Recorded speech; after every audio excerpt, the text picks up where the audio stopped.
Okay, folks, welcome to Citizen Preparedness Training here in the town of Hyde Park. We greatly appreciate everyone being here. Now, I wouldn't be here if it wasn't for the Office for the Aging. Todd Tancredi is the director. Todd, take it away. Thank you, Bill. Appreciate Bill Beal and his expertise on this subject, so I'm glad you're all here, and I know you'll learn a lot, and best of all, you get your handy-dandy emergency pack. So we have a table here. Visit it after the program. We've got some canvas bags. Feel free to take one. Some other items you might find helpful. And be just real quick before we go any further, I want to introduce Sue Serino. Sue's working at the Office for the Aging part-time right now, and she's got a very special program I'd like her to tell you about, okay?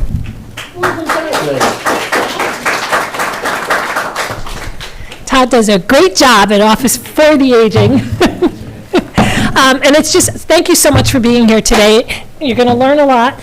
And what I'd like to tell you about is the Friendly Cause program. I don't know if you guys have heard about it yet, but I'm going to pass this out to you. It's a program that's initiated with, they did it in New York City, and then the state started it. And it's where we have volunteers call seniors. There's a lot of isolated seniors. We have over 45,000 seniors in Dutchess County, and a lot of them are all by themselves. And we have our friend Rita in the back, who Rita is one of our volunteers. She's speaking to a woman that's 95 years old, and they were on CBS News talking about the program. So it's really great. If you have anybody that's that just wants to have a companion, and and they want to call, but more also, we are looking for volunteers. I need volunteers desperately because we had so many seniors luckily sign up. But I will pass these out at the end, and just thank you everybody for being in here. And Bill, thank you so much for doing this today too. You do a great job. Thank you. Of course, Sue Serino. Also, shout out to Brian Jones from the Office for the Aging. Give him a round of applause. And the Medical Reserve Corps is in the house. You see them in their vests. Wendy Cady, the new coordinator for the Medical Reserve Corps. And this group, I can't say enough good things about. You may or may not be familiar with the Medical Reserve Corps, but I can tell you we would not have gotten through COVID without the MRC. They really were a savior for the county, helping us set up our vaccination sites and getting us through those difficult times. Is COVID over yet? No. Well, we like to think it is. But it's not over yet, okay? It's still out there. Many of us have chosen to be vaccinated. Some have chosen not to. I look at it as a personal medical decision, right? It's up to you and your physician to make that decision. But Dutchess County does give you some tools. You might get the sniffles one day and say, I wonder if it's COVID, right? There are COVID test kits available here at the Town of Hyde Park Town Hall. Our office has been supplying these kits since the beginning.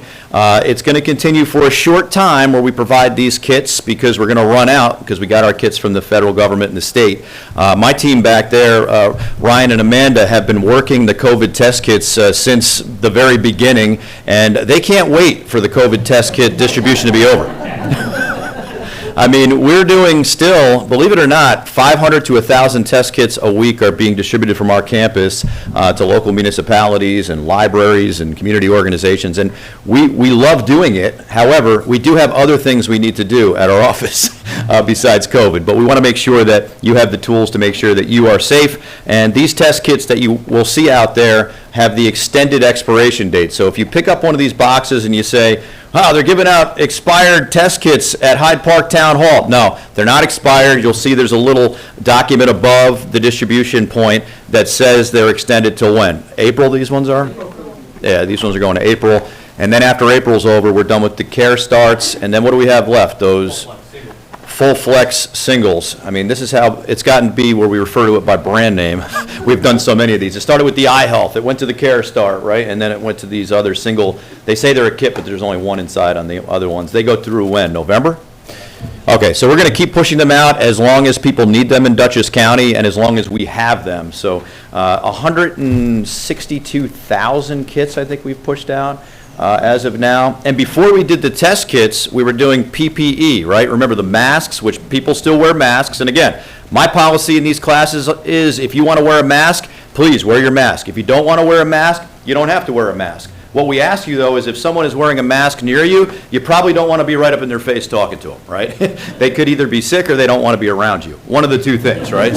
So respect others, and we understand we're going through a unique time here, and we want to make sure you're prepared. So this program, Citizens Preparedness, has been around since 2015 here in Dutchess County.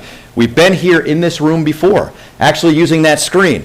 But as soon as we looked at that screen this morning and the sun hit me in the face, I said, well, we may want to go this direction right now. Unfortunately, I am Irish, and I may get sunburned standing here I put the SPF 90 on, so I should be okay. But it's a beautiful spring day today, believe it or not. Spring began when? At 5:34 p.m. Not that we were counting, right? So spring is here. It's time for us to get back into community preparedness. We did take a hiatus during COVID because it just wasn't a good idea to bring everyone together into one spot and do this training.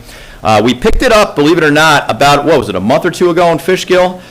We set the room up for 30 people. 134 people showed up.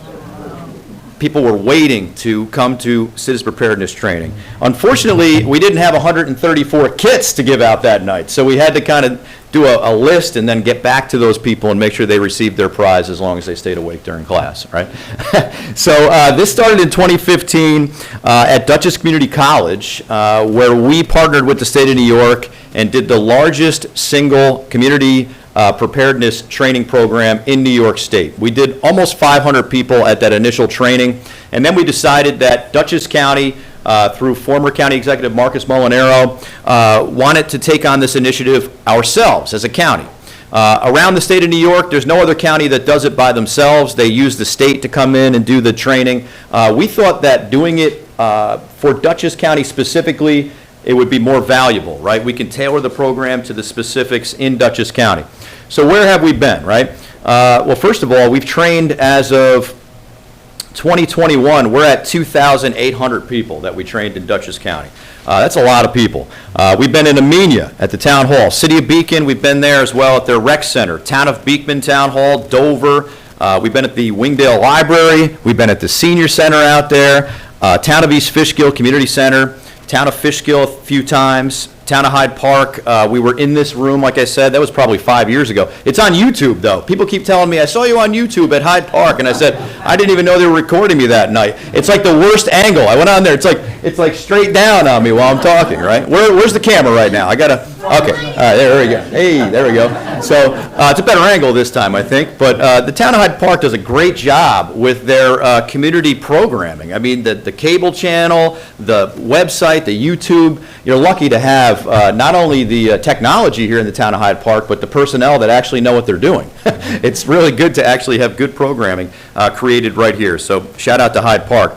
I work at the Dutchess County Department of Emergency Response, the 911 Center, which is in what town? Hyde Park, right? So we work in Hyde Park, Ryan. And every day we go to work in Hyde Park. We love Hyde Park. We're right down the street. Occasionally we'll do this program at our location there as well. So we have done one or two at that location. Town of Northeast, Village of Millerton. Anyone ever been there? Make sure you have a full tank of gas before you start heading out that way. On the corner of Massachusetts and Connecticut, right? Beautiful. You get out there, and Ryan was like, are we in Dutchess County? I hope so. We're doing the Dutchess County program out here. But yes, it's great. Town of Pauling is at the other corner of the county, right? We've been at the fire department, at the Pauling Library. Pine Plains is another place you want to make sure you have a full tank of gas when you're heading out there. Pleasant Valley, right? Town of Poughkeepsie a few times. Town of Red Hook, Village of Rhinebeck, Town of Stamford, Town of Unionville. Town of Wapager. I'm a councilman in the Town of Wapager. That's my background, aside from being Dutchess County's Director of Emergency Management. I've been a councilman for 17 years, believe it or not. My wife says, why do you keep doing this? I don't have an answer yet for her, but been doing that. I'm the Deputy Town Supervisor in the Town of Wapager. Dutchess Community College a couple times as well. And we couldn't do this without the support of the county itself, right? Former County Executive Marcus Molinaro, our current County Executive Bill O'Neill. They believe that this program should be out in your community, right? We should not be saying, go to the online version. We should not be bringing the state in to provide this program. We should be taking ownership and providing this program, and that's what we're doing. So welcome to Personal and Community Preparedness. What is preparedness, right? Why are we here? Preparedness, here's the FEMA definition, a continuous cycle of planning, organizing, training, equipping, exercising, evaluating, and taking corrective action in an effort to ensure effective coordination during an incident response, right? So that's the technical term and definition for preparedness. In other words, we're planning ahead and taking measures to prepare for and reduce the effects of disasters, either natural or man-made. Research has shown that folks that receive this type of training in their communities become more resilient, right? And the object is to have a more resilient community. So when things happen, people aren't rushing to call 911 for every single need, right? We want people to be able to take care of themselves, take care of their neighbors, and assist in times of need. So we've asked people, how would you rate your current level of preparedness? As we do this program, we go around, we ask people, and some people say I'm well prepared for emergencies, right? How many people here feel that they're well prepared for emergencies? Well, we should all be somewhat prepared, right? I have thought about preparing for emergencies and have gathered some supplies. There we go, right? Okay, right, that's most people, right? Once in a while when I do this program, someone will come in full camouflage with a backpack, and they'll say, I'm ready, I am ready, and then I get a little nervous, I'll be honest with you. I say, ready, hold on. We used to, we used to look at preppers like they were kind of crazy back in the day, right? And then all of a sudden the pandemic happened, and we're like, wait a minute, hold on. Maybe they were the smart ones in the room. So we want to be prepared for all emergencies. We want to do more than just think about it. We want to put ourselves in a position where we're going to actually be preparing ourselves, right? How about this? I know that it's important to prepare for emergencies, but I have not done so. You don't have to raise your hands. There are people in the room that were busy, right? There's people out there working 2-3 jobs to afford to live in this state, right? And they don't have the time necessarily to think about preparing for what could go wrong. We want people to at least have that in their mind because things can happen, right? I do not know how to prepare for a disaster or emergency and have no plans in place. There are people out there that don't know where to start, right? One of the things we do with this program is we look at the vulnerable populations, right? We look at the socioeconomically challenged communities, and we go there and we provide this program and we give them a starter kit, right? We want folks to have the means to at least start thinking about it. We understand that for some folks it's more challenging. We get that. So what are some of the barriers to being prepared? What has prevented you? Some people say, I don't think anything is likely to happen, right? I guess you can think that. I mean, pre-COVID, we all kind of thought that, pandemic? What's that, right? I can't afford all the supplies. Like I said, that's a real concern for folks, and we want to try to help. I don't like to think about disasters. Nobody likes to think about disasters, right? But unfortunately, with some of the trends we're seeing these days, we have no choice. I have no time to plan. That can really be a challenge for people. I know help will come when I need it. Well, 95% of the time, help is going to come when you need it, but if there is a major emergency or a disaster, it could be delayed, right? We want you to be able to help yourself. So this morning, normally I do this at night. This morning, we want you to understand the risks here in Dutchess County. We're going to talk about how to make a plan. We're going to talk about building a kit. And we're going to talk about how to stay informed, right? There's a lot of ways for us to communicate with you during an emergency. We want you to know what those are and how they work. So understanding the risks, right?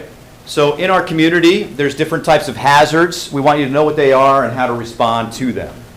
Be aware of any warning and notification system available in your area, right? There's technology out there that we use which can be of benefit to you if we need to communicate with you. So looking at Dutchess County as a whole, nearly 300,000 residents, not including those who work or attend college in the county, right? This is our county. 1/3 of the county's population is concentrated in the southwestern quadrant. So down here is a lot of population, right? Why is that a concern when we look at planning for emergencies? The densely populated areas can be more challenging for us. There's more people in those areas. It's difficult for us to relocate people in those areas. And if we have to do an evacuation, it can be very challenging in particularly this part of the county, right? Hyde Park, obviously a beautiful part of the county, a large town, right? A little bit less densely populated. Across the county itself, we're seeing a combination of urban and rural communities, right? The urban communities being the city of Poughkeepsie, the city of Beacon, very densely populated. Believe it or not, the village of Wappingers Falls is the second most densely populated municipality in Dutchess County with 6,000 people and 1.2 square miles. That's a lot of people, right? I happen to represent 2/3 of the village of Wappingers in my council seat. And if there's an emergency involving the village or that portion of the town, it can be a real challenge. Many folks in these urban areas don't have their own transportation, right? So we need to think about that when we plan. Dutchess County borders along the Hudson River on the west side, right? Numerous watersheds prone to flooding, including the Wappingers Creek, the Fishkill Creek, 10 Mile Creek watersheds, 10 Mile River. Limited north to south and east to west transportation corridors outside of the major thoroughfares. What are some things that could go wrong here? We're right adjacent to the Hudson River. What's something that could go wrong? Flooding could be a concern, and it is. What else could happen on the Hudson River? What could possibly go wrong? There's large barges, right, with hundreds of thousands of gallons of petroleum products, right? Luckily, we don't see many issues. We have a great partnership with the Coast Guard. We have rail on both sides of the river, right? The rail on the west side of the river carries a lot more freight than the rail on this side of the river. However, we do have freight, especially on the overnights. So these are things that we plan for. We have good partnerships with Conrail, CSX, Metro North, and as I said, the Coast Guard. Dutchess County itself needs to be concerned about the variables that could occur not only in our county but around our county, and we plan for those types of challenges. We talk about north to south and east to west corridors. What's an example of a north to south major thoroughfare here in Hyde Park? Route 9, right here, 9G, another one. What's the fastest way to get to the Dutchess County Fair? 9G. What's the fastest way to get to the Dutchess County Fair if you want to have cell service? Route 9. What about east to west? 199's up there, Poughkeepsie 4455, right? So these are the main thoroughfares that if people need to evacuate an area, they're all going to run to those main thoroughfares. How many folks live in Hyde Park here? So what you need to do is know the back roads, right? So if you need to leave an area, you want to know the back roads because everyone else is going to be on the main roads. Something to think about. And by the way, we'll talk about evacuation and shelter in place. Evacuation is not as popular as it used to be. There used to be a lot of effort within emergency management to try to evacuate people. And we found, especially as a result of the wildfires on the West Coast, sometimes it's not the best thing to do. And we'll talk about that in a few. So we have 2 commuter rail lines plus Amtrak, right? Those are the commuter rail lines. The Hudson line on one side of the county, and what's the name of the other line? The Harlem line on the other side, right? What could go wrong on a commuter rail line? Spite and Dival, right? When that situation happened in the Bronx. We have plans in place. God forbid there's an issue with a train based on the number of people per car per hour. We know how many people are moving up and down the rails. We know where the trains are in Dutchess County. We know immediately if there's an issue involving a train. Unfortunately, in recent months, those issues with trains have been individuals that shouldn't be on the tracks.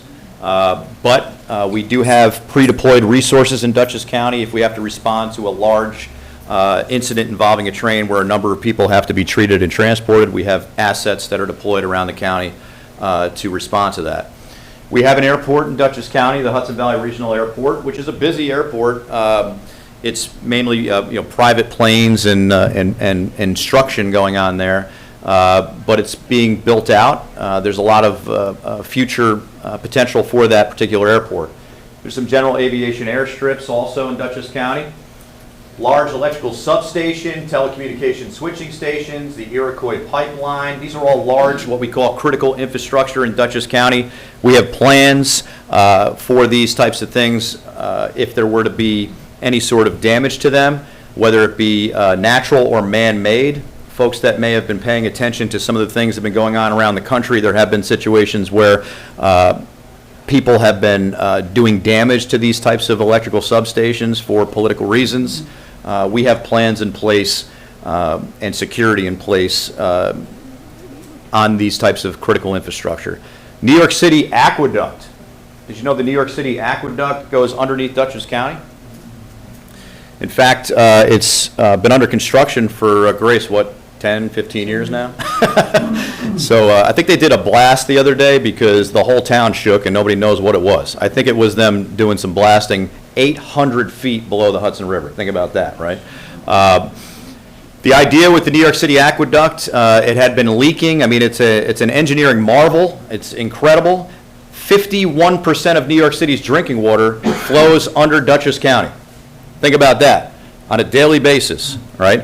What could possibly go wrong there? Nothing. We hope nothing. Well, the pizza might not rise properly if the water doesn't get down there. We know that. It's coming out of the Catskills. It's so important that they have their own police department. You may see the New York City DEP police. They have their own security because, unfortunately, terrorism is something that they need to be prepared to prevent. The New York City aqueducts run from the Catskills and other areas down into New York City, and one of them is under Dutchess County. How about mass gathering events in Dutchess County, right? So we host many, including the Dutchess County Fair. That Dutchess County Fair, we love it. It attracts 400,000 people over a 6-day period. At any given moment on that property, there could be 35 to 50,000 people, right? What could possibly go wrong there? A lot of variables. What's the number one hazard that could affect a county fair? What's that? That is, in recent years, that has been an issue with concerts where people are getting caught up in a crowd of people, right? That could happen. But the number one threat or hazard for any event like that is weather, right? Especially in August, right? At 4 o'clock on every day in August, we seem to have a severe thunderstorm watch, right? Because the humidity and everything, starts to build. Now, at the Dutchess County Fair, they have a robust plan. They have staff monitoring weather at all times. They have great security, both law enforcement and non-law enforcement. But there's 3 places on the fairgrounds that they're monitoring weather the entire time. One of those places is at the command post by the State Police Building, right? Where's another place that they would monitor weather? Take a guess. Close. The concert venue area, right, where they have the stage with the speakers, because if the wind gets over a certain rate, the speakers have to be cranked down, right, because you can't have those things swinging around. And also, where else? There's one other place that they monitor weather. The Midway, because we have the largest Ferris wheel on wheels in the United States there. So if the wind gets over 35 miles per hour, they have to stop the rides because it becomes unsafe. So the Midway company is monitoring the weather. They know when they have to shut the rides down. And the same thing with the stage. The staging company at the Dutchess County Fair has previously been the same company that does New Year's Eve in Times Square. They're no joke. They know what they're doing. So these are the types of plans that people don't see at these events that are occurring to protect you.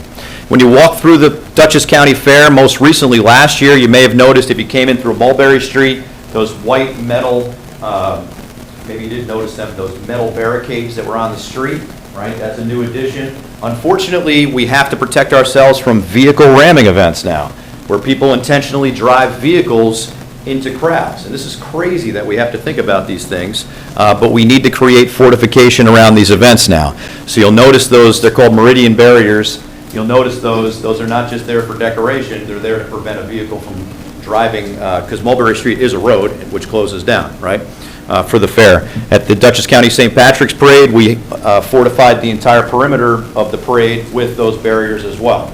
We cannot take a chance of a person driving a vehicle into one of these mass gathering events. When you're in the food court area of the fair, those large planters that have trees in them are not just planters, they're filled with concrete, so that if a vehicle is to enter that area, it's going to be stopped. So these are all things that we put in place to protect the public here in Dutchess County. What's another example of a mass gathering that occurs in Dutchess County? Dutchess Stadium has regular events there. They have a great emergency plan. I'm a season ticket holder, can't wait, get back into it. They're well protected with EMS and security. How about the Stormville Flea Market? That's a large event, right? So the Stormville Flea Market will typically see 5,000 people over the period of one day. And a couple years back, anybody ever watched the show Flea Market Flip? And Lara, what's her name? Lara Yeah, Lara Spencer hosts that show. So she tweeted out that she was going to be filming the season premiere of Flea Market Flip at the Stormville Flea Market, and all 5,000 people showed up at the very beginning of the day instead of all day long. That became a challenge because there's really only one way in, one way out there, right? So we had to change those signs on Interstate 84 and Route 9 to say, avoid the Stormville Flea Market. The parking lot is closed right now because everyone showed up at once. So that shows you the power of social media. So understanding risks around Dutchess County, this picture right here is Warriors Park, 2012, I believe. Hurricane Irene and Lee, back-to-back coming through. That's not good, right? That's right next to the rip. So people that live in the city of Poughkeepsie for 40 years said, never seen that before. Well, that's a red flag. This was because of storm surge that came up, right? The Hudson River is a tidal estuary, right? It moves in two directions. So if we have a storm coming up the coast, we are always keeping an eye on these points during high tide because that could happen. That has not happened since because there's been some work done on the edge of the Hudson. You'll see all the gravel and rock they put up there to build that berm. That was done in response to what happened on that date right there. So when we did this program before COVID, we really didn't focus too much on public health emergencies and pandemics. Just was not one of those things that was on our radar, right? I mean, we knew about pandemics, we knew about epidemics we talked about. We really didn't focus too much until all of a sudden on March 8th, 2020 at 10:22 a.m., we got the phone call in Dutchess County that our first case was presenting itself. And then everything changed, and life's never going to be exactly the same as it was, I don't think, pre-COVID. I don't even remember pre-COVID, really. It's been such a fog. So public health emergencies and pandemics, these are natural and weather-related types of risks and emergencies. Flooding, excessive heat, extreme cold, thunderstorms, winter storms, tornadoes, other high wind storms. We want to be prepared for these things. We want to have these in our mind and be ready for these types of things. Also on the technological and man-made side, extended power outages, right? Hyde Park doesn't get power outages, do they?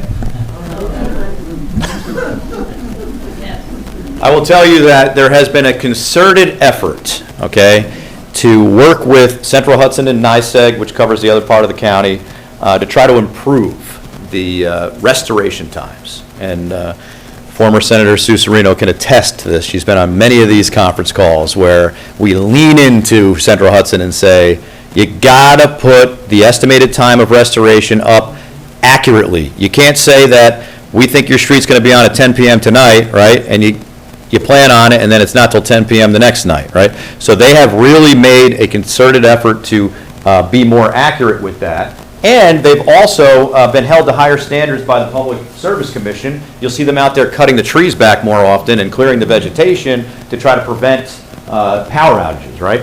Because power outages can be a real challenge, especially if they're 72 hours or longer, right? If you're looking at 3 days, who in the community is going to be most affected by a 3-day or longer power outage? Anyone that has a vulnerability, right? Anyone that could have some challenges, folks that have perhaps home oxygen, right? Folks that have medication that needs to remain at a certain temperature, right? We really have a lot more challenges when the power does not come on quick. So as a county, our focus, especially in this last one, the snowstorm where the snow was, that was the heaviest snow we've seen in a long time. I got to give Central Hudson credit because they were able to get the power back on pretty quick. They were out there during the storm putting the power back on. Sometimes they wait till the storm ends. Mylan, we were the last ones when he said 10 people left. Yes. I was one of them. You're number 8? Sorry to hear that. Mylan, the end of the line. My son couldn't understand why is Wappingers getting all that attention. Well, that's it. I'll tell you the secret. All right, I'll tell you the secret. So, and I don't agree. Okay, I don't agree with this. What they try to do is put the most people on first, right? That's what they're doing. So, folks like yourself that live in a more rural area, unfortunately, are going to be the last one turned on. But I will tell you this. Folks that live in rural areas generally are a little more prepared, though, right? folks that live out there on the farm or out in the agricultural areas, way out in the middle of nowhere, generally can support themselves a little bit easier than the folks that live in apartments or the folks that live in the densely populated areas. So I'm sure it was a challenge for you. How long did it take? A little over a day. What was that? Your power's not back on yet? Oh, no. Oh, it's on now. A little over a day? That's not too bad. Okay. Yeah, so we're watching that map in the Emergency Operations Center, and we have a list of not only critical facilities that we need to get back on, like the fire stations and the EMS stations. We also have the nursing homes. We also have a list of customers that they provide us with that need their power on, right? Folks that are on home oxygen. In Dutchess County, we now have an access and functional needs registry also, okay? And if you or someone in your family has a specific need, we invite them to be on this access and functional needs registry. We'll talk about that in a few. What that does is when we open the Emergency Operations Center, we pull out the access and functional needs registry, we cross-check where the power outages are, and we start calling people that are on that list. Hey, are you okay? You got everything you need? That's what we try to do. It's basically a program that we have done with the power utilities for a number of years. Sometimes, if you don't have power, your phone doesn't work, right? If you have a cable or your cable's out, we'll send a deputy sheriff out to the house to check. We've done that regularly for the last number of years. So be aware of that. So communication outages can be just as challenging when the cell towers go down. Now, the cell sites are not held to the same standard as the other utilities. Believe it or not, many of the cell phone providers don't even have generators on their towers, which is crazy. Our position has been that they should have generators on all the cell sites, especially the one on Clove Mountain, where in Unionville, that's the only cell site. And the generator, if it fails or if there's no generator, they don't have any cell service. Now, we have the ability to bring in what they call COWs, cells on wheels. We can bring those in using state resources and state partnerships. If there's an extended outage, like we have a massive emergency or a disaster, we can bring those in because we understand that people need to have that connectivity. But it takes 48 hours to get those assets. Go ahead, Grace. Does the local municipalities have a say in when these towers are built? Can't the local municipality say, I'll let you build on this particular piece of land, but you better have a backup system? I'm not sure if the municipality can force that. I can tell you in my town, our town, Grace, we happen to have cell sites on 2 town-owned properties, which we require generators on, because we're the landlord, so we can do that. But yeah, so communication outages are a challenge, supply chain issues. We didn't even know what supply chain issues were until COVID happened, right? I used to do this class, say supply chain issues, and just keep going. Now, we still have supply chain issues, and COVID should be almost over, right? Transportation interruptions, right? We went through this. Nuclear power incidents, we talk about this during the program. Indian Point is in the process of being shut down, but that hazard still exists for a number of years. I just got a letter actually from a concerned environmental group about, and I don't know how this is going to be handled, about that radioactive discharge they want to put in the Hudson River. What are they thinking? That's crazy. What are they thinking? So we still have that on our radar. Hazardous materials, terrorism, civil unrest. We didn't even really know what civil unrest was until 2020, right? Now we've seen it at its worst, right? Chemical and biological threats. These are all things that we plan for as a county. So what is Dutchess County's #1 threat? What is the #1 thing that can affect the most people in Dutchess County at the same time? Weather, which could be, okay, let's be more specific. Let's see if anybody can guess this. Flooding. Did you take this class? Who said that? He said it? Oh. Flooding, #1. Let me go, actually, you know what? Flooding is #1. I don't have the other slide. Hold on. So, flooding is #1, okay? However, this is our most recent hazard assessment results. Obviously, pandemic came up #1 on this slide because we were still going through the pandemic, right? Flooding has moved down the list, but usually I have a next slide is 2019 where it'll show you pre-COVID. Flooding is #1 based on probability and based on statistics. Pandemic comes in at #1 now, post-COVID. Cyber attack is moving up the list. This is something we need to be aware of. And the Office for the Aging, I'm sure, has programs about don't click on that. You get an email, you don't right, Brian? You must have some, because the end user is generally the person that unfortunately inadvertently infects themselves, right? So be aware of that. They're always trying to come after you, whether it be on your computer or on the phone, asking for information. Don't provide any personal information. Don't click on any links that come from what look like your bank. Don't do any of that. It's all a scam. Trust me. Delete it. Trust me. Call your bank on the phone and ask them if they sent you something. They're going to say no. Don't do that. My dad, former director of the Office for the Aging, right? I used to say Office of the Aging. Well, no, it's Office for the Aging. My dad, John Beal, was a director for a number of years, and he would tell me how people would be providing personal information over the phone to these people that call, and you cannot do that, especially now. They're calling millions of people, and if a small percentage give them information, they're stealing thousands and thousands of dollars, right? Same thing online now. With all these email fraud type attempts, you got to stay away from that. So understand that. From a government standpoint, they're coming at the county government, they're coming at the town government. They're trying to invade our systems. Here in Dutchess County, we just hosted the Hudson Valley Cyber Summit, where we brought together professionals from local government and cybersecurity specialists to try to fortify our networks. Sustained power outage we talked about already. Flooding's on the list. Civil unrest moved up the list because of recent unrest in the country. Active shooter on the list. Okay, now active shooter, I will tell you, statistically, low probability of it happening. Then why is it this high on the list? Because every single time we do this analysis, one just happened. There is a major problem in this country that needs to be solved or resolved in some way, shape, or form. I can tell you that Dutchess County has been proactive with how our emergency responders respond to active shooter, hostile event type of events. We understand that it's not if, and that is a sad fact. So I encourage you to take the active shooter awareness class that Dutchess County offers and the Stop the Bleed component, right? Great program. It's not something we like to talk about much, but just understanding how to respond in the event one of these things occurs. Run, hide, fight is basically the doctrine that is taught. And then on the back end of the class, they talk about Stop the Bleed. And again, it's not something we want to talk about, but we do have a good program in Dutchess County for that.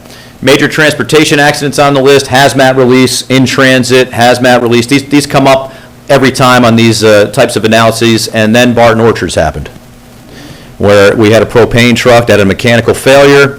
The operator of the vehicle called 911, said, my truck is leaking 1,000 gallons of propane. There are pilot lights on the grills between the buildings. She ran and evacuated those buildings, got everybody out of the buildings, and then fire broke out, and nobody was injured. And no animals were injured either, by the way. Nobody died. It was a tragic accident, but it just shows you these things can happen, right? Hurricane, tropical storm, wind, and surge, that comes up on our list as well. Back in 2017, we had a record-setting year with $100 billion hurricanes. The reason why I put this slide in here, I know it's 2017, but this was the first year we started seeing these crazy wildfires breaking out on the West Coast, right? And you're talking billions and billions of dollars in loss, and unfortunately, people lost their lives in these tragedies. So you have the hurricanes down here. That year we had Harvey, Irma, and Maria, almost a $200 billion storm here. 100 over here, 65 here, plus the normal things that happen, the outbreaks and tornadoes and things like that. The point of this is we're seeing more significant storms, okay? I don't get into any politics in this class, but we're seeing more significant storms, more impact. So we have to be better prepared for those types of things. So here's how it works, right? We want you to be prepared to help yourself and your family in a disaster. You are your best resource, right? So that's the whole foundation of this program. You and your family, right? Be prepared. Make sure your family's prepared. Make sure you're prepared. Your immediate neighbors are next, right? Wave at your neighbors when you drive by them. I drive down my street, and there's one neighbor that just doesn't wave back. I don't know what the problem is, but I still wave, Grace. Maybe they don't see me. I tell my wife, maybe he doesn't see me. No, he sees you.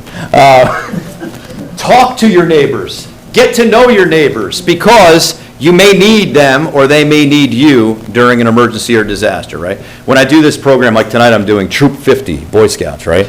I'm an Eagle Scout myself, right? So I like doing the Boy Scout ones, and I tell them, you have to actually talk to people, right? It's not, you're not going to text them. You have to talk to them, right?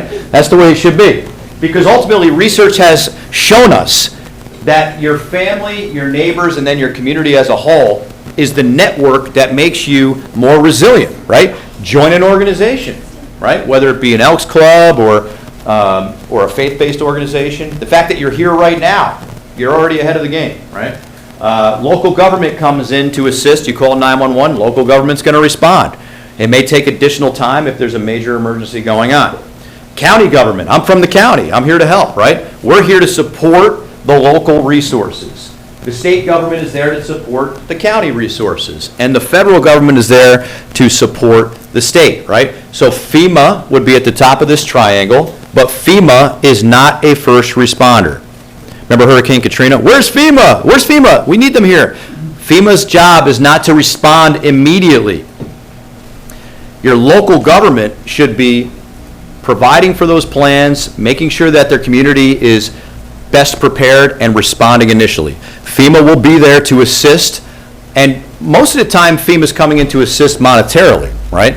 So we need to understand that it's the local government that really needs to be taking the responsibility. That's what we're doing here in Dutchess County. So understand the role and responsibility of government in a disaster, plan with your family, and know your neighbors. There's an idea. So making a plan. So there's a family communications plan, there's a shelter-in-place plan, there's evacuation plans, there's a lot of plans, but we'll talk about these real quick. The family communications plan, right? Getting the family together, having a conversation. What we encourage people to do, and you all should do this, is keep a written log of phone numbers. Because right now, and we're all to blame, all of my numbers are pretty much in my phone. And what happens if your phone falls in the puddle outside, right? You don't have your iCloud backup on, right? You're in an emergency, your phone dies, right? And you don't even know your spouse's phone number, right? So write down the numbers so that you have them hard copy, right? We got to get off of the technology here a little bit because we're so dependent on it. Don't worry, I'll just check my phone. Well, your phone might not be there. And during a chaotic moment, you may misplace your phone, right? Know how to get information from community resources. We'll talk about that. For folks that have children in school, understand how the school communicates. My son goes to pre-K already, which I can't believe, and they have a school messaging platform where if there's going to be a snow day or something, or if school's going to get out early, they'll send me a text, they'll call my phone, they'll call the house phone. It's crazy the amount of notification that goes on. I think it's good. But understand how that works ahead of time. Same thing with your employer. Understand how they are going to notify you. Utilize text messages and social media, radio messages. Understand the different options that exist for communication, right? Now, write down a plan and give it to your family members. So if something goes wrong where you can't go back to your house, right? There's an emergency where a major flood happens and we all get separated. Know who will do what, where, and with whom, right? Let's have this conversation now. Include your extended family. Include your child's school lockdown policy. For folks that have children in school, if the school goes on lockdown, you can't just roll in and pick the kid up. They're not going to let you do that, right? So understand that ahead of time. Know what your employer will do. Keep important numbers and documents together. You want to have things written down. You want to have hard copies as part of this plan. What if we can't communicate, right? If communication systems are down, how will you get your family together? If the cell sites go down and now we can't call each other, let's have a plan and know what we're going to do before we can't reach each other, right? Landlines are down. Who remembers 9/11? The cell phones were all jammed up, right? You couldn't even get through on the cell phones. Power outages, inability to charge cell phones and mobile devices. How do you charge your cell phone if the power's out? You can use your car, right? That's one way to do it, but you have to have a car charger, or else you can't use your car, right? If the internet's down, that can be a challenge for some folks. We've become so reliant on this technology, right? Even with work, right? If we have no way to even communicate, let's have a plan. Let's talk about this ahead of time. Have backup forms of communication, right? Share communications plans with your family. Actually have a conversation with your family about what we would do if we couldn't get a hold of each other. Maybe you want to use a third party to let family members know you are safe, right? For example, if we can't get a hold of each other, we're all going to call this person, or we're going to get a hold of that, Aunt Sally or something. We're going to get a hold of that one person. That person outside the area may be the person we want to have as our family coordinator, right? Have mobile charging packs available, right? Those battery packs for your cell phones, they're not a bad idea to have. The cell phone batteries, they seem to have improved a little bit in recent years. They last more than about 4 hours now before my iPhone dies. But again, when the iPhones start getting older and they want you to replace it, they automatically, kill your batteries. I don't know how that, right? It's not just me. How's that even happen? So you want to make sure you have the ability to charge it, right? Have a plan to meet, right? Decide where to meet in the event of an emergency. Pick 3 locations. Okay, we're going to go to the house if something goes on in town. We're going to go to the house and we're going to huddle up. We're going to figure out what's going on. Okay, what if we can't get to the house, right? A pre-identified relative or friend who lives nearby. Okay, we're going to go to that house, right? If we can't get to our house, we're going to go to that house. And pre-identified location out of the immediate area. You can't get to that place. Okay, we're going to go to that place. That's our rally point. Let's have the conversation ahead of time, and we want people to communicate, right? Practice and review. Family members may become separated during times of chaos, right? Understand that may happen. Landlines and or cell phones may not work. Cell phones may become overloaded with calls. If the cell phones say all circuits are busy, text messages may still work, all right? Understand that. Consider what you may have to do to overcome these issues. In other words, think about these potential issues before they happen. If you have a plan and you think about these things, there's less chance that you'll panic. We don't want people panicking. We want people to have a plan. Be confident about it. Let's talk about shelter in place. First, how many folks have received a message on their cell phone that made a different type of noise or vibrated in a different way and had a weather alert on it, right? So those are called wireless emergency alerts. It's a different platform than text messages. It's a different platform than push notifications. Wireless emergency alerts are a platform that is specifically for us to notify you in an emergency, right? And we're going to talk about how that works. The ones that you get that say NWS, those are from the National Weather Service, and the National Weather Service will only send out 2 types of weather emergencies on that platform. Number 1, tornado warning. Number 2, flash flood warning. They will not send any other type of weather alert out on that platform. Why? Those 2 types of emergencies are true imminent emergencies. Tornado warning means there is a tornado. It is occurring in your vicinity because wireless emergency alerts are geographic. So if you receive NWS, shelter in place, tornado warning, what do you need to do? Shelter in place because there is rotation on the radar. That's why that's going out. The challenge with that, and we've seen this twice, Millbrook a couple years ago, Red Oaks Mill every other year, for whatever reason. By the time the National Weather Service sees the rotation on the radar, it just happened, right? So in Red Oaks Mill, Maloney Road a few years ago, Town of LaGrange, Town of Wappinger Line, I happen to still be at work and got the tornado warning. It didn't go off on my phone because I was in Hyde Park, but the people down there got it. Somebody was on Facebook Live filming a tornado rip apart their shed. We don't recommend you do that, folks. So we were able to confirm that. I got on the phone with the National Weather Service, Steve Dorenzo, who's the chief meteorologist, said, Steve, you're not going to believe this. I said, that we had a tornado touchdown. Wow, how do you know so fast? I said, because somebody just filmed it. Send it to me. So, the meteorologists get really giddy about that kind of stuff. Nobody was hurt, but again, we don't recommend you stand outside with your phone and film the actual tornado come down and start, it was one of those low, well, I don't want to say low power tornadoes, but it was one that kind of just came down a little bit and just barely touched, ripped the roof off. It made NBC News. The guy sold the video to NBC News, but we don't recommend you do that. In that case, the emergency alert had just gone out, and the emergency alert is really for you to shelter in place, not go outside and film. So the point of this is, in some circumstances, it is safer to stay put than to leave, right? There's always been this notion of we got to get out of the area, right? But research has found sheltering in place sometimes is a better option. Now, when we shelter in place for different things, there may be different requirements. In some cases, it may require creating a barrier between yourself and an outdoor threat known as sealing the room, right? Who could tell me what would be an example of a situation where you may want to shelter in place and seal the room? And when we talk about sealing the room, we're talking about actually closing the windows, closing the flue on your chimney, anywhere that air can get in.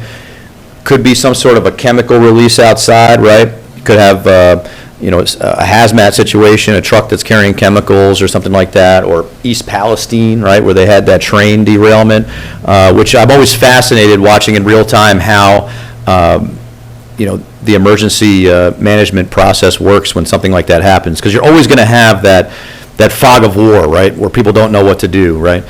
In East Palestine, they got messaging out as quick as they could, right? And you got to have consistent messaging out because people want to know what they should be doing. Unknown chemicals, that could be an example, right? Use common sense to assess the threat. Continue to follow instructions from first responders, your municipality, and Dutchess County Emergency Management. I'll tell you how we're going to communicate with you. If you have to shelter in place, don't leave the pets outside. Don't leave the family outside. Bring them inside. Bring them all in, right? Don't forget about them. Lock your doors, close your window, vents and fireplace dampers, turn off all fans, air conditioning, forced air units. Don't bring any air into your house, right? Go into interior room with few or no windows. You may need to seal the window or doors with plastic and duct tape. Another example of sheltering in place due to a threat outside could be, we've had this every so often in Dutchess County, you probably don't hear about it, but sometimes there'll be an individual who gets away from the cops and is running around some neighborhood, right? And we notify those people in that neighborhood to stay inside, right? We don't normally put a big blast of messaging out to the whole county for that, but we will notify the people in that vicinity, stay inside, okay? Don't confront the individual that's running away from the cops outside. It does happen. We've had a couple in the last 2 years where it was a vehicle pursuit, right? And they ditched the car. You see these things on TV. Next thing you know, the person's running through the neighborhood, right? So we're aware of that. That could be a shelter-in-place situation too. Be prepared to stay in your home for 5 to 7 days if it's a storm-related thing, or if it's something that is of that magnitude. Keep non-perishable food items, emergency water, safety supplies. We're going to talk about that. Understand how to keep your home in working order, right? Know the basics about keeping your home working, right? Listen for information from or instruction from local authorities. That's a radio right there. You all know what radios are, right? Radios still exist. Unfortunately, in radio, there's not a lot of live people on the radio anymore. I'm on the radio. Before I come to work at the county, I've been in radio for 20 years on WSBK. I do the news there. Most people are listening on their phones, right? They're not listening to the radio. Problem is, if the phones are down, you're not going to hear anything. So in this bag that you receive, you may receive a little transistor radio. You'll have to stay tuned to find out. Right? Don't sneak out. I saw somebody sneak out before. So that's basically what the idea of sheltering in place is. Evacuation. Evacuations occur hundreds of times each year. They can occur with little or no time to spare, right? Now, this is where we see this happen is not here, okay? It doesn't really happen here much. Where do we see this happen? Where people are being evacuated with not a lot of time. Wildfires, right? And there's a huge debate in the emergency management world about evacuation on the West Coast, because many of those areas that are burning are in valleys with not a lot of roadway, and they're dumping everyone onto the roads, and we had a couple situations in the last number of years where people couldn't get out and tragically perished in their cars, right? So they need a better process out there. I think what's happening is they're building out that whole area, and the overdevelopment is becoming victim to these fires because there's no natural barriers to stop it. But that's out on that side of the country. Do we see wildfires here in Dutchess County? No. We had a pretty impressive fire on Mount Beacon a couple years ago. I couldn't believe, the whole mountain was basically surrounded by flames. It wasn't all on fire at once, but it was surrounded by flames, and the forest rangers and the DEC handle those types of things in a very methodical way. Luckily, there's only like 2 houses up there that were protected and unaffected. But they don't move at that rate that we see on TV, these wildfires. There's no time. When they tell people to evacuate certain areas, they're breaking them down into zones now to get people out, and they're looking at wind direction. Here in Dutchess County, evacuation, what would be a reason why we may need to evacuate people? So, flooding could be potential. Go ahead. If you had a hazardous materials release, train derailment. On the way here this morning, a contractor struck a gas line in the city of Poughkeepsie right next to an apartment building. Probably don't want to be sitting in your apartment while that's going on, right? So my background in the volunteer fire service, former fire chief in Houstonville at the age of 24. Now I'm back in a chief car and I'm 47 almost.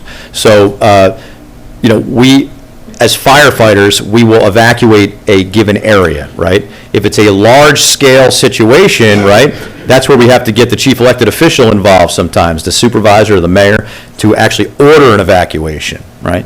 And people don't like to evacuate. They really don't. And they shouldn't want to leave unless they have to. And we will not do that unless we absolutely have to do that.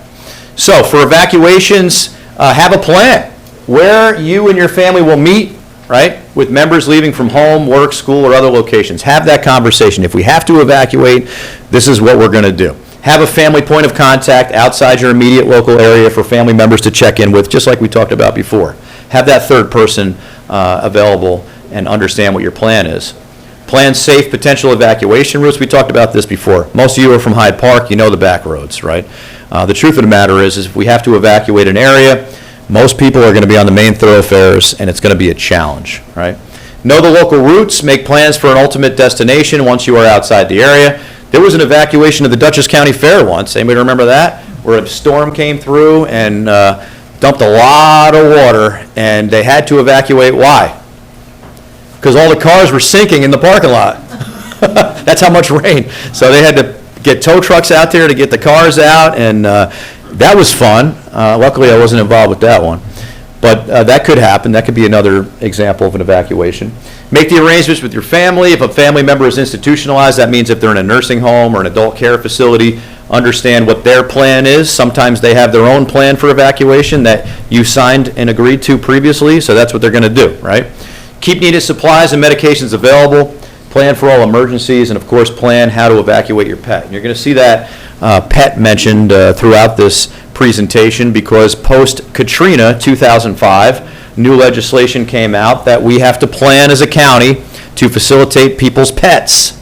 So here in Dutchess County, working with the Medical Reserve Corps, we have the Dutchess County Animal Response Team, which is a group of volunteers who basically are responsible for facilitating companion animals and agricultural animals during major emergencies and disasters. The DCART group just hosted the pet preparedness class the other night. Again, another sold-out crowd, right, Wendy, at our office. Dr.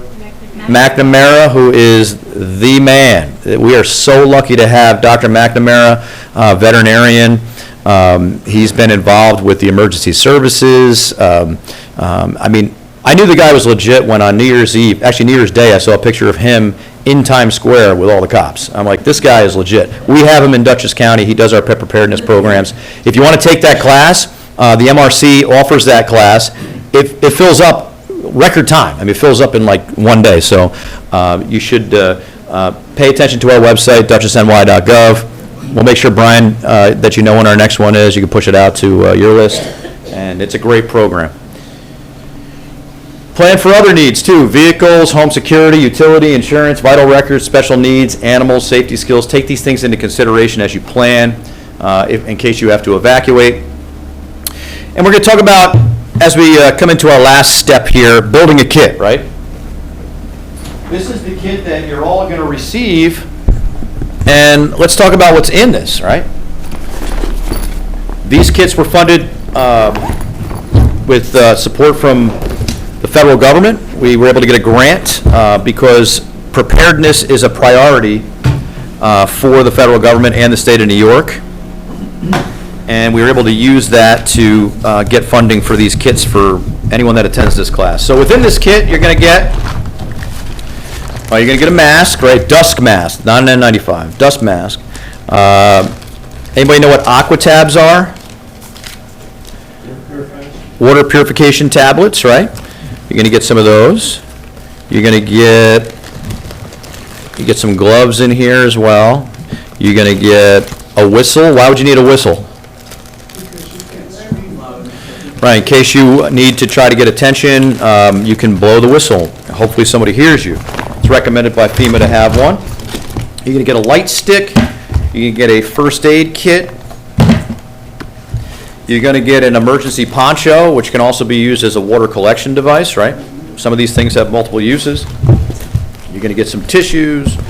You're going to get an emergency blanket in your kit. You're going to get a flashlight that requires no batteries. You just pump it and it lights up, right?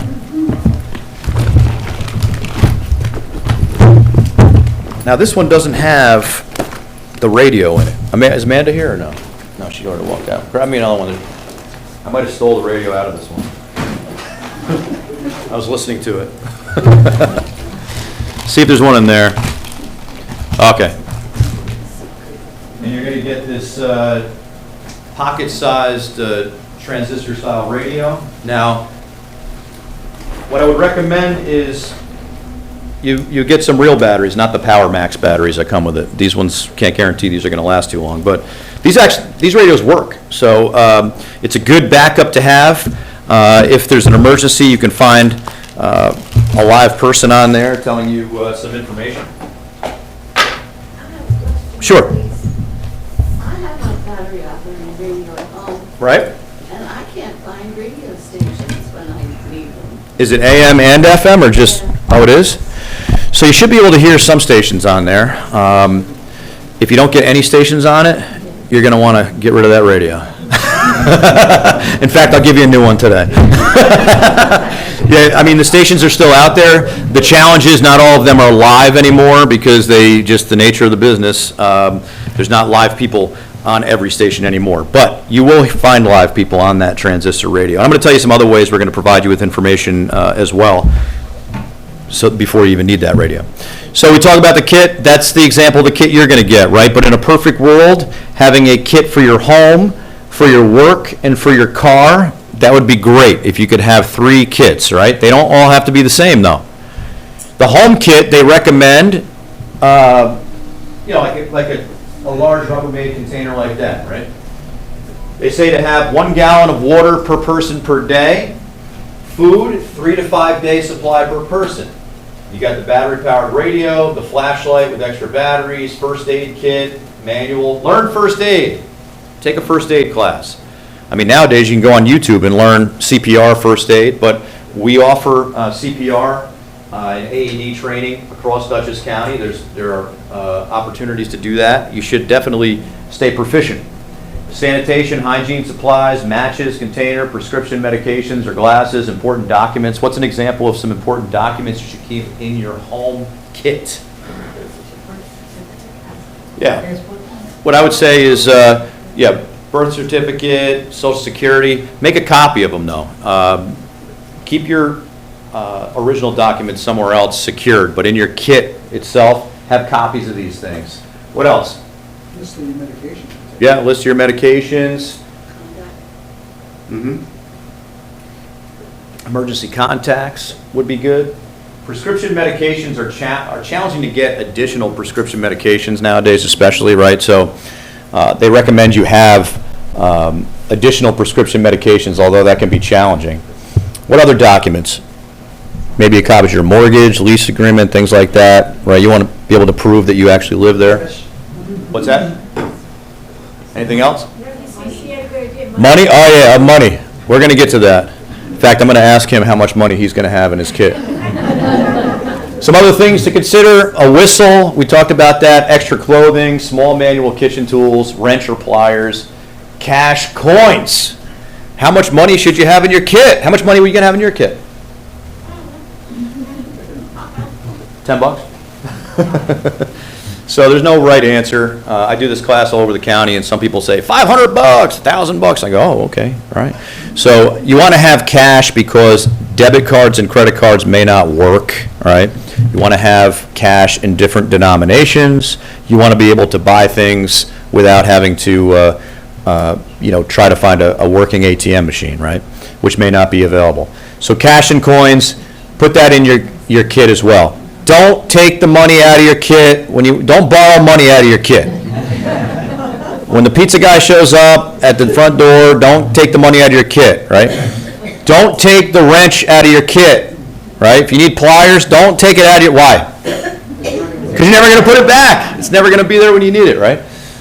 Pet care items, special items for infants or children, and maps. And just so he's aware, maps are these big paper things. So we want to have maps in there as well. What else would you include in this kit? Any ideas? I'd put some duct tape in there. You never know, right? Put some things in here. Just keep building onto your kit, but don't take things out of it, right? If you have a dog, you want to make sure you have water for your dog too. A cage. Well, the cage won't fit in there, but yeah, if you have to transport your dog someplace, yeah. That's right. You should consider that.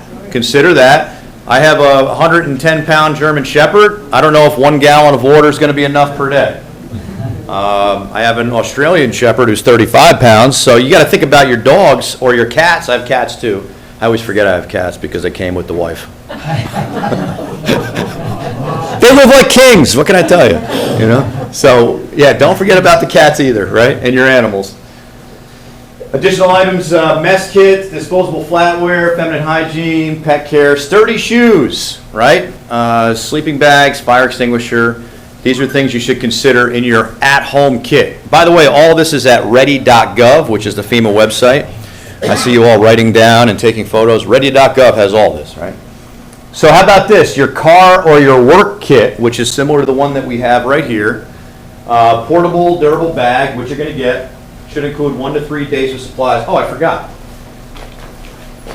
Also in this kit, you're going to get some emergency drinking water, okay, which is good for 10 years. Okay, you got 3 years left. It's been a rough last few years.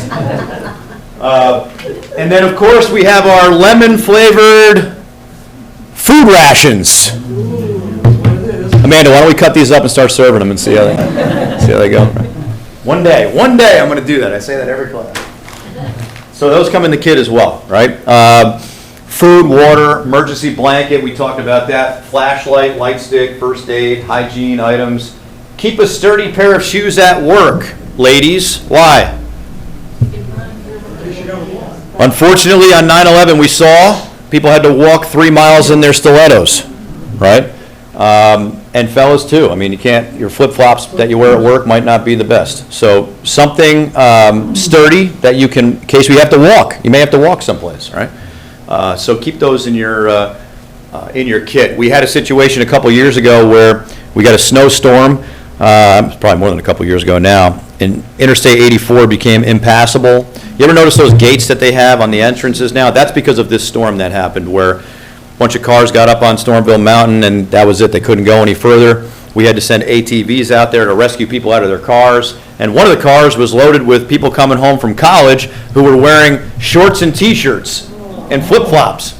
So in a blizzard, putting them on the back of ATVs, right? So it'd be nice if you had a kit in your car so that you could prepare yourself a little better in case you get stuck. And stay informed. So how do we communicate with you, right? I've been talking a lot about what the government may tell you or what we may tell you to provide you with information during these types of emergencies. How do we do it? Well, there's a number of platforms that exist, right? The emergency alert system is the old school, you may remember back in the day, or the emergency broadcast system it was on Saturday morning, cartoons would be interrupted, beep, this is a test of the emergency broadcast system, right? So that evolved into the emergency alert system where it sounds like a digital sound now. You'll hear a digital sound and a voice that'll say this is a test of the emergency alert system. It'll come across your screen, and every time that happens, it locks my cable box up. I can never get it to stop. It just keeps going and going, and I have to unplug the back of it and wait and then plug it back in. So that's the old traditional emergency alert system. It still exists for broadcast television and broadcast radio. Why is that a challenge today? Because everyone's cutting the cord, right? So people are getting off cable because it's way too expensive, right? People don't necessarily have the rabbit's ears, right? Not as many people are listening to broadcast radio. Satellite radio has opted into this platform, but satellite radio is national, so you don't have that local notification, right? So the emergency alert system still exists, but you're only reaching a fraction of the number of people. Last I heard, Netflix, Hulu, and a couple other platforms were opting into the emergency alert system. Again, it's not necessarily going to be local, though. It's going to be a national notification, which isn't going to help us, right? Who has a weather radio? Anybody familiar with weather radios? So weather radios are inexpensive. You can buy them. You can set them for Dutchess County. Anytime there's a National Weather Service watch or warning, the weather radio will notify you. When I got hired in April of 2014 into this position, it was April 7th, 2014, I said to my wife, who at the time was a police officer, I said, listen, I got to put a weather radio in the bedroom because I'm the emergency manager. I got to know what's going on.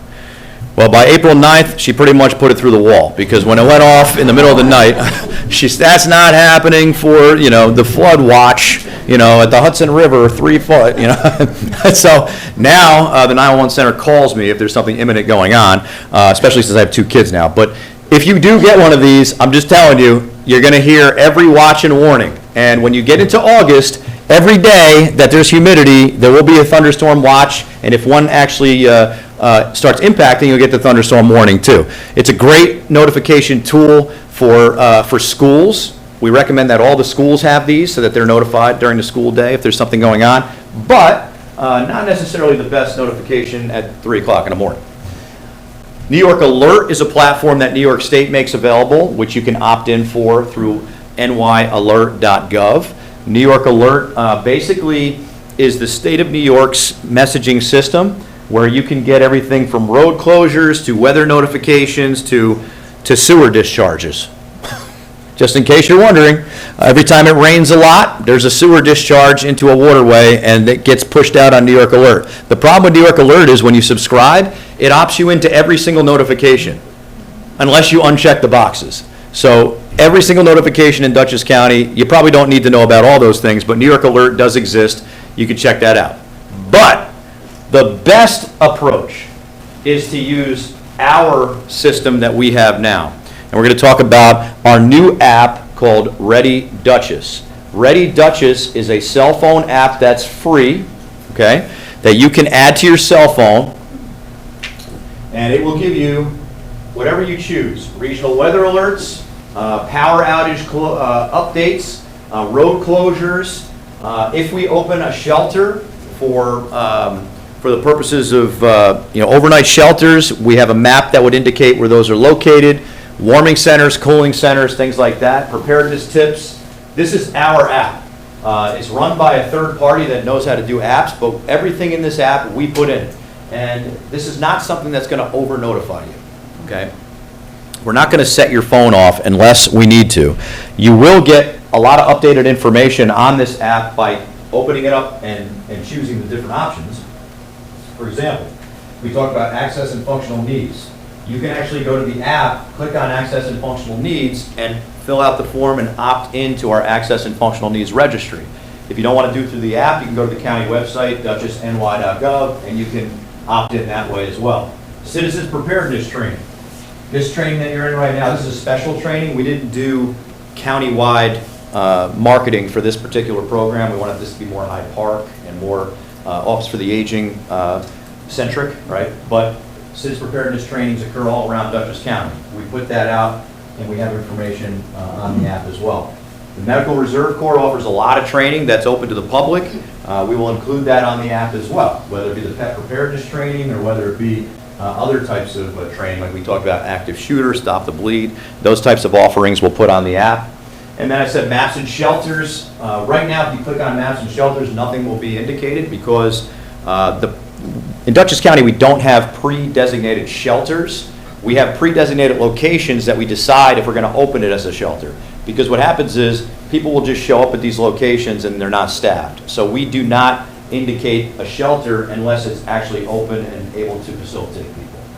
COVID-19 is going to go away on here. It's just going to be a public health icon, and all things public health will be there. Power outages, you can check the map for power outages. Our partner, Dutchess County Helpline, has an app also. You may be familiar with Helpline. Helpline has now been in the process of transitioning to 988. 988 is the National Suicide Prevention Hotline across the country. The 988 Regional Center is here in Hyde Park in our building. And they answer all the bridge phones where people call on the bridge phones. They also answer 988 for the entire region right here in Hyde Park as well for mental health. It's a great resource, and you'll hear more about it as it continues to evolve. Dutchess County's been a real leader with this 988 process. And then, of course, DOT traffic, if you want to see road closures and things like that. So, how do you get the app? This is how you do it. You take your phone, you put it on camera, and you hold it up right now, and it will read that QR code. And when you see the little yellow thing, you click on it, and it'll bring you right to the App Store, and you can download it. You don't have to do it now if you don't want to. This is not, a hard sell. Maybe it is. But you can download that app. And it's free, and it's a great resource to you, and there's absolutely no cost to you at all. So, how do we effectively communicate with you when there's so many different platforms that people are on? There's something called Integrated Public Alert. Integrated Public Alert and Warning is a platform that allows us to communicate with you on all those platforms we talked about at once, right? So if I need to evacuate an area or I need an area to shelter in place, not only will it go out on your cell phone as a wireless emergency alert, it'll go through the app, it'll go through the emergency alert system, it'll go through our social media channels as well at the same time. That's the only way we can effectively communicate with the public these days. We have to be on multiple platforms at the same time with the same consistent messaging. That's the key. So you will see that. If needed, you will see it through the app. And the app really is going to have the same information that we're going to push out to the general public as well. You can follow us on Facebook at Dutchess County Emergency Management. That is the page that we run in my office. It's separate and distinct from Dutchess County Government. The Dutchess County Government page is run by our communications director. The Dutchess County Emergency Management page is run by my team, but both of those pages do share each other's information at times. On a blue sky day like today, we call it Blue Sky and Emergency Management, you'll see training opportunities on there. During a gray day like the snowstorm, you'll see information about states of emergency, travel restrictions, things like that will be appearing on that platform. We're also on Twitter at Dutchess Alerts, which is the same information that's on the Facebook page. So some folks prefer Twitter over Facebook. So we provide all these different options, but it's important that if we have an emergency and we have information we need to push out to the public, all these channels are pushing out the same information consistently. So as we conclude here this morning, the moral of the story, I think, is getting involved in your community. You folks all came out today to be here for this training, which shows us, and research has shown that you all are better off than most just by being here. But volunteering is really a way to solidify that community involvement, right? Not only helps your community, but gets you involved in emergency planning and preparedness. Volunteers are always needed in the fire service. Your local fire department can always use assistance. We're served by many volunteer fire departments here in Dutchess County. Hyde Park is a great department. Roosevelt, great department. In fact, Roosevelt recently absorbed Statsburg, right? So they have a huge area now with 5 fire stations. Great leadership in that department. So consider joining your local fire department. If you're thinking to yourself, well, I can't respond to fires, they'll find something for you to do. Whether it be flipping pancakes or whether it be directing traffic or whatever, they'll find something for you to do, trust me. If that's not really your cup of tea, we have a great medical reserve corps. I cannot say enough good things, like I said before. Over 1,000 volunteers. Joe Ryan previously was the coordinator, just retired, had a big party last week, still recovering from that, right, Wendy? He passed the reins, passed the torch right over to Wendy Cady now as our coordinator, who is inheriting the Medical Reserve Corps post-COVID, right? And when disasters come to an end, traditionally these volunteer groups lose their members because people no longer feel like they have a purpose. Here in our Medical Reserve Corps, that's not the case. We've been able to retain our members over 1,000 strong and even continue to bring on members because we have such a great training program that exists where folks can continue to come and be part of our inner circle of training. That's what I call it. Every Monday, Wendy sends out an email to all the MRC members with what's going on that week, what's coming up that month, different training opportunities. And being that you all pretty much are from Hyde Park, most of our training occurs right here in Hyde Park at our office. So if you have any interest in being involved in the Medical Reserve Corps, stop by, talk to Joy. Joy's right back here at the table. Joy's been with us, I think, since day one and continues to be one of our strongest advocates for the Medical Reserve Corps. You may remember her if you got vaccinated at JCPenney. Joy was basically in the area where, you remember you get a shot and you have to sit there for 15 minutes and wait? Joy was there talking to everybody. Hey, how's everybody doing, right? So we love Joy. We love everyone on our Medical Reserve Corps. And it's not that you have to have a medical background, right? People think, wow, I don't have a medical background. 50% of the folks on the MRC are non-medical. So 50% are medical, 50% are non-medical. We have doctors, veterinarians, nurses, PAs, nurse practitioners, you name it on the medical side, right? Phlebotomists, radiologists. And on the other side, we have just normal people that want to help, right? And trust me, there's a lot of need for logistical support, a lot of need for folks to check people in, accounting, things like that. Talk to these great people back here on the way out, get some information, become part of our inner circle, the Medical Reserve Corps. So as we conclude, remember, strengthen your preparedness, learn basic skills, know your surroundings, get involved in your community. That's what we've been talking about. Plan for family members who have access and functional needs. Plan for your pets, don't forget about them. Know the resources outside of your community, right? And remember, your family may not be together when disaster strikes. Make those plans today. Start having those conversations. Identify your point of contact or your points of contact. Know how you will communicate. We're going to say pets one more time for the 10th time. Don't forget about your pets, right? And make sure everyone knows that plan. Dutchess County Government's website, great resource, dutchessny.gov. Our friends at the Cornell Cooperative Extension are our agricultural partners at the Farm and Home Center. My state partners at the State Division of Homeland Security and Emergency Services helped us get these kits, and everything we talked about is on the FEMA website at ready.gov. Remember, you are your own first responder until assistance may arrive. Be prepared, and I thank you for your time today. Wait until the applause died down. You never mentioned Red Cross. Red Cross is a great partner. The Red Cross has a mission of sheltering. It's a congressional mission. They are actually sanctioned by the federal government to assist and provide shelter, and we work with them on a regular basis. Okay, that's fine. I just didn't hear you mention No, that. I try to mention every single group, but you're right. Red Cross, great valued partner. Everyone can grab one of those backpacks on the way out. Brian, did you have any closing remarks? Oh, there's even more volunteering options. Oh, I'm sorry. Listen up, folks. OFA's got to get a plug in too. We absolutely do, and Sue can help me with this one too, because we have a program, pretty new, just got underway this year. It's called the Friendly Calls Program. We did mention today that there were a lot of older adults who they live on their own, and they are at risk of loneliness and social isolation, which is different from just being alone where you want to just go out for a walk at Vanderbilt or something like that. It's a situation where you could use more human connection. And what we do in the Friendly Calls program is we have volunteers who just call up once a week. And we have one of our best and first volunteers, Rita's in the back there, who she's the one who was on TV. I've got to send everybody out notice for the mailing list a link to the CBS TV story about Rita and her Friendly Calls companion. But Just click on the it's yellow. an easy commitment. You can do it once a week from your home. We just ask that you come to an orientation at OFA. Although, if you are part of a civic group, we can come to you and do the orientation there. You can check in with me or Sue.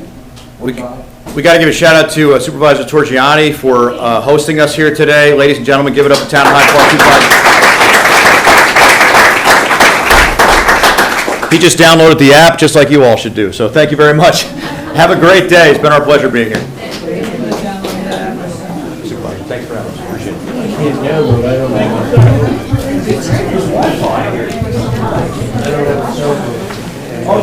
Just take a picture of that, Bill? So just hold your camera.